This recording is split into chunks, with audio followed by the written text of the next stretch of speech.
Oke, selamat siang. Perkenalkan nama saya Madani, saya dari kelompok 8 yang memiliki anggota Nicholas. Yang kedua adalah Hapsamidi, yang ketiga itu saya sendiri, Madani Punikan. Yang keempat adalah Alberto Ilham. Yang kelima adalah Muhammad Sultan dan yang terakhir adalah Alif Fadila Akbar Santosa. Tema yang kami angkat adalah sistem informasi kasir menggunakan auto scanner untuk pusat perbelanjaan. Oke, satu pendahuluan. Pada zaman dahulu kala, manusia melakukan segala sesuatu secara manual. Namun seiring berjalannya waktu, manusia terus menemukan cara untuk mempercepat aktivitas mereka. Dari sinilah teknologi-teknologi baru mulai bermunculan. Teknologi sangatlah membantu bagi manusia, baik dalam aktivitas sehari-hari maupun dalam pekerjaan mereka. Sebagai contoh, untuk membuat secangkir kopi pada zaman dahulu memerlukan proses yang panjang. Manusia harus menumbuk biji kopi sehingga halus lalu menyaringnya. Tentunya proses itu sangat memakan waktu dan tenaga. Sedangkan pada zaman sekarang, manusia hanya memerlukan memasukkan biji kopi ke dalam coffee machine, kopi sudah tersaring dengan cepat dan siap untuk diminum. Inilah kehebatan dari teknologi. Teknologi masih terus berkembang hingga saat ini.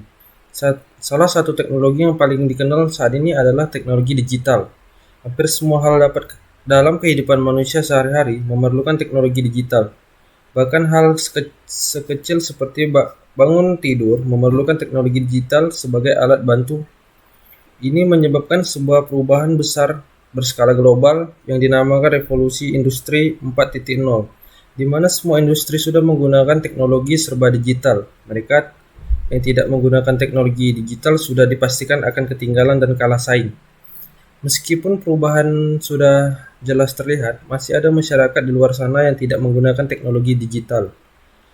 Bahkan ada kelompok masyarakat yang menolak perubahan dari tradisional ke digital. Hal seperti ini masih banyak terlihat, salah satunya di negeri kita Indonesia. Ada beberapa faktor yang menyebabkan fenomena ini. Salah satunya adalah pendidikan yang rendah.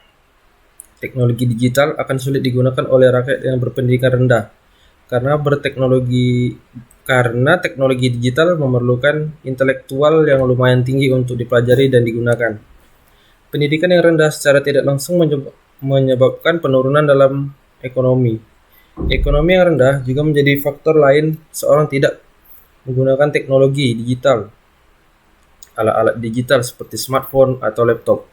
Pada dasarnya memiliki nilai jual yang tidak murah. Masyarakat dengan tingkat ekonomi menengah ke bawah kebanyakan tidak sanggup untuk membelinya. Ada juga golongan masyarakat yang menolak teknologi digital karena sudah nyaman menggunakan cara tradisional. Fenomena ini bukanlah masalah yang besar di hari-hari biasa. Pada 2020, sebuah wabah virus mematikan tersebar ke seluruh penjuru dunia. Virus ini dikenal dengan novel coronavirus atau COVID-19. Virus ini mengharuskan semua orang mematuhi sejumlah protokol kesehatan yang dikeluarkan oleh WHO dan pemerintah setempat, mulai dari mencuci tangan, menggunakan masker, menggunakan hand sanitizer, dan sebagainya. Selain protokol kesehatan, masyarakat mau tidak mau harus beralih ke teknologi digital agar mengurangi kontak manusia dan memperlambat penyebaran virus. Contohnya untuk bersekolah menggunakan gadget dan aplikasi video call. Dan untuk melakukan transaksi sebaiknya menggunakan pembayaran digital. Mereka yang menolak akan mengorbankan pendidikan dan kesehatan mereka. Bahkan untuk melangsungkan kehidupan sehari-hari, masyarakat harus memutar otak untuk mengubah pekerjaan mereka secara digital. Penelitian menentukan bahwa meskipun segala sesuatu sudah harus digital, pusat perbelanjaan masih belum menggunakan teknologi digital dalam scanning barang yang akan dibeli pelanggan. Jika pelanggan sudah melakukan pembayaran secara digital, tetapi barang yang dibeli tetap disentuh oleh orang lain, sama saja penyebaran virus akan tetap terjadi. Karena itu, penulis tertarik untuk melakukan penelitian dengan judul Sistem Informasi Kasir menggunakan Autoscanner untuk Pusat Perbelanjaan. Baiklah, saya akan menjelaskan rumusan masalah dari tema yang kami angkat. Yang pertama adalah saat pandemi COVID-19 ini, meskipun masyarakat sudah mengikuti protokol kesehatan, namun pusat perbelanjaan masih menggunakan kasir manual, dan itu adalah masalah. Yang kedua adalah barang yang bersentuhan antara kasir dan pembeli bisa menjadi salah satu faktor menularnya COVID-19. Lalu pembatasan masalah tentang tema kami kali ini, yang pertama adalah studi kasus dalam penelitian ini adalah pusat perbelanjaan di Indonesia. Itu yang pertama. Yang kedua, metode penelitian sistem informasi kasir menggunakan auto scanner untuk perbelanjaan adalah dengan analisa dan perancangan atau rekayasa. Lalu yang ketiga adalah tujuan utama perancangan ini adalah menghindari kontak fisik antara kasir dan pelanggan guna mencegah penularan COVID-19. Oke, yang keempat, penelitian ini berfokus pada barang yang akan dibeli pelanggan. Yang kelima adalah perencanaan sistem informasi kasir menggunakan auto scanner untuk pusat perbelanjaan dengan menggunakan artificial intelligence. Lalu untuk perumusan masalah kami, ada faktor penyebab masih kurangnya penggunaan teknologi digital penolakan, ada keuntungan menggunakan teknologi digital, dan ada penggunaan auto scanner untuk pusat perbelanjaan. Oke, adapun tujuan dari penelitian kami tentang tema kali ini ialah banyak masyarakat yang tidak menggunakan teknologi digital. Bahkan ada beberapa kelompok masyarakat yang menolak teknologi digital.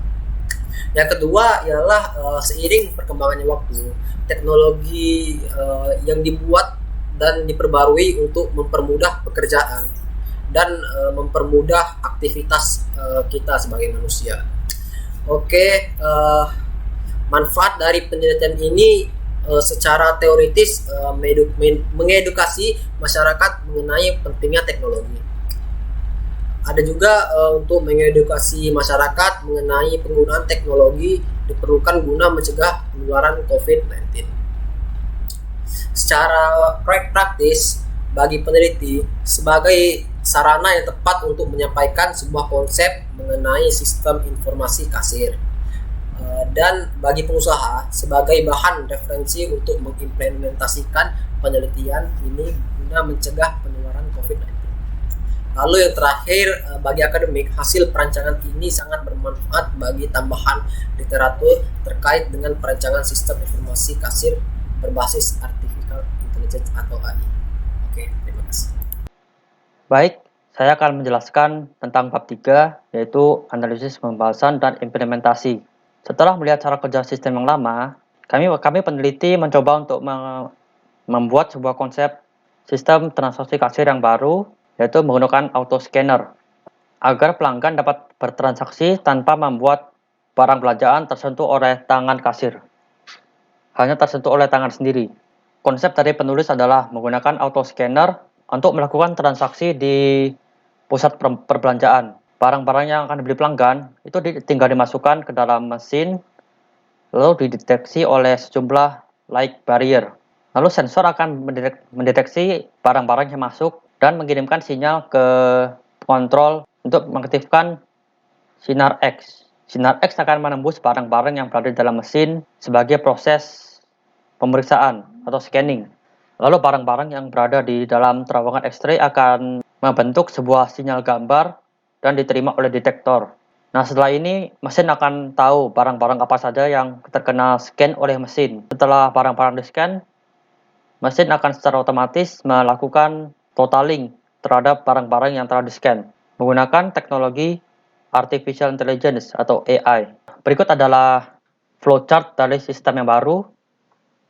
Pertama, user atau pemilik usaha akan membeli sistem atau mesin. Lalu user akan menginstal sistem dan mesin kepada usaha mereka. Lalu untuk sistem, pertama itu ada input. Input itu terjadi saat pelanggan memasukkan barang ke dalam mesin. Setelah input, mesin akan melakukan scanning, yaitu mencari tahu atau men-scan barang apa-apa saja yang masuk ke dalam mesin. Ini bekerja seperti mesin auto scanner di airport. Jadi dia bisa tahu apa-apa saja yang ada di dalam. Setelah selesai scanning, mesin akan melakukan totaling. yaitu menghitung total harga barang-barang yang telah di-scan. Setelah itu, barulah keluar output. Output ini adalah hasil akhir yang harus dibayarkan oleh pelanggan. Perbedaan antara sistem lama dan yang baru adalah, pada yang lama, pelanggan masih melakukan transaksi seperti biasa, yaitu meletakkan barang ke meja kasir, lalu kasir secara manual menghitung total dengan bantuan mesin kasir atau kalkulator. Dengan cara ini, berarti barang masih tersentuh oleh tangan kasir. Kalau dalam sistem yang baru, itu pelanggan hanya perlu memasukkan keranjang berisi barang-barang ke dalam mesin, lalu mesin tersebut akan scan dan menghitung total secara otomatis. Tidak ada sentuhan tangan lain selain tangan pelanggan itu sendiri. Oke, berikut adalah use case dari sistem yang baru. Pertama adalah validasi atau proses untuk mengecek apakah usaha yang akan menggunakan sistem ini sudah layak atau belum. Lalu ada menginstal sistem, setelah itu register member atau melakukan pendaftaran ke dalam sistem agar dapat digunakan oleh usaha.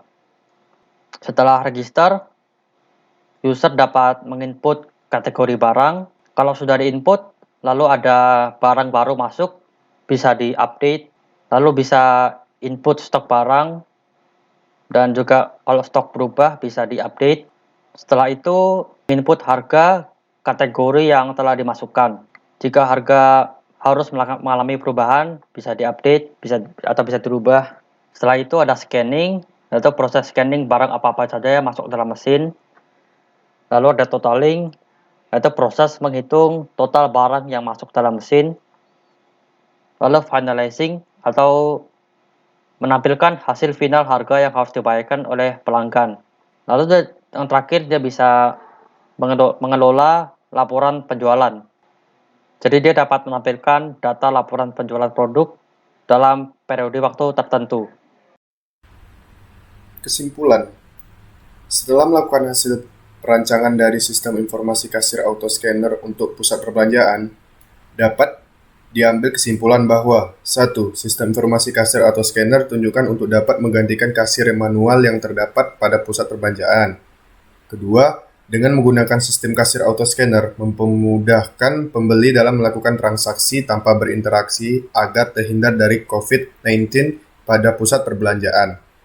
3. Mengubah proses kasir manual pada pusat perbelanjaan menjadi otomatis sehingga dapat mengurangi biaya untuk tenaga kerja. Dan sarannya dari hasil kesimpulan yang dapat diambil agar kedepannya dapat menjadi kemajuan sistem yang bersifat membangun. Adapun saran yang dapat disampaikan sebagai berikut. 1. Keamanan sistem informasi kasir autoscanner pada pusat perbelanjaan dapat dikembangkan dengan memasang CCTV pada bagian mesin agar terhindar dari kerugian. Yang kedua, perlunya panduan cara penggunaan sistem kasir autoscanner pada pusat perbelanjaan agar sistem autoscanner dapat digunakan secara maksimal. Yang ketiga, dibutuhkan penambahan variasi fitur pembayaran pada sistem informasi kasir autoscanner pada pusat perbelanjaan sehingga pembeli memiliki pilihan ketika melakukan pembayaran. Demikian dari hasil kelompok kami. Apabila ada kesalahan kata, mohon dimaafkan. Terima kasih.